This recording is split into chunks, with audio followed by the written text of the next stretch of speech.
Voici le jour que fit le Seigneur, qu'il soit pour nous jour de fête et de joie.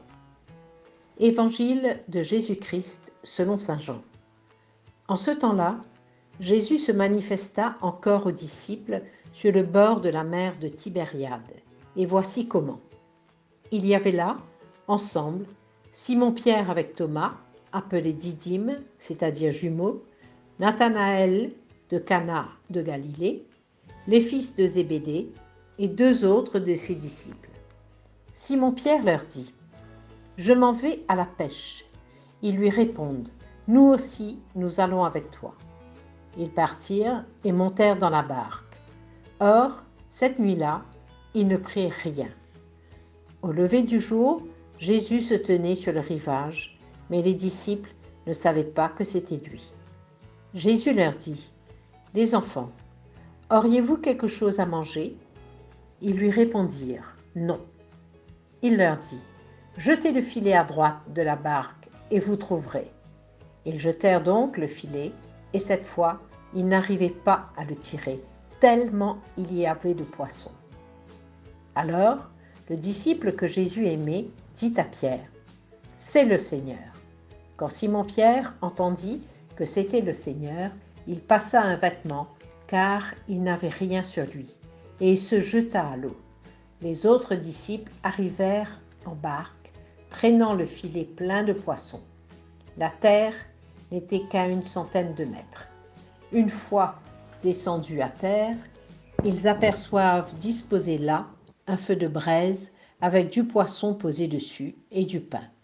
Jésus leur dit : « Apportez donc de ces poissons que vous venez de prendre. » Simon-Pierre remonta et tira jusqu'à terre le filet plein de gros poissons.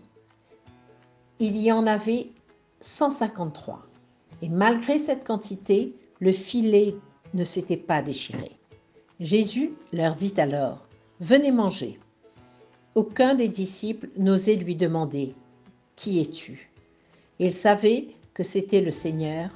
Jésus s'approche, il prend le pain et le leur donne.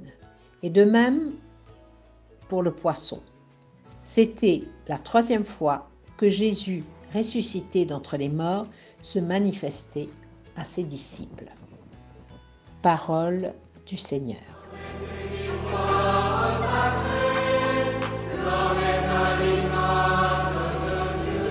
En ce vendredi de l'octave de Pâques, le Christ Sauveur nous convie à son repas pour refaire nos forces. Par le signe qu'il donne aux apôtres, la pêche miraculeuse, le Christ veut être reconnu d'eux et nous apprend que nous pouvons accomplir avec confiance notre mission car il est toujours avec nous. Parfois, nous ne réussissons pas dans nos entreprises simplement parce que nous n'associons pas le Christ. Il n'est pas souvent dans nos projets. Associer Jésus dans ce que nous faisons, c'est aussi l'aimer. Jésus rejoint ses disciples dans leur quotidien, là où ils sont, dans leur désarroi, leurs besoins vitaux. Il les appelle au moment où la barque de Pierre, accueillant les disciples soucieux de le suivre, « Nous allons avec toi. Reviens d'une nuit sans rien prendre. » Il les appelle au lever du jour. De ce jour nouveau que fit le Seigneur, de ce jour de fête et de joie. Il les appelle dans un langage ordinaire. Les enfants, auriez-vous un peu de poisson ? Et les invite à jeter le filet à droite. Il n'y a que notre obéissance qui peut nous obtenir ce que le Christ a prévu pour nous. Alors, le disciple que Jésus aimait dit : « C'est le Seigneur. » Il découvre le Seigneur, il découvre Jésus, il découvre Dieu, il découvre la résurrection. Nous sommes là à nous rendre compte que le Christ est encore en quelque sorte marchant au milieu de nous, et de sa main, de son regard ou de sa voix, nous faisant signe de le suivre. Il opère par l'intermédiaire de nos facultés et au moyen des circonstances mêmes de la vie. Nous qui avons peiné dur toute la nuit, retrouvons-nous maintenant au bord du lac et laissons-le nous rassasier de son pain pascal. Dans les nuits obscures de notre existence, comme à ces aurores chargées de promesses, tu es là, Seigneur. Mais seuls savent te reconnaître les disciples que tu aimes et qui répondent à ton amour.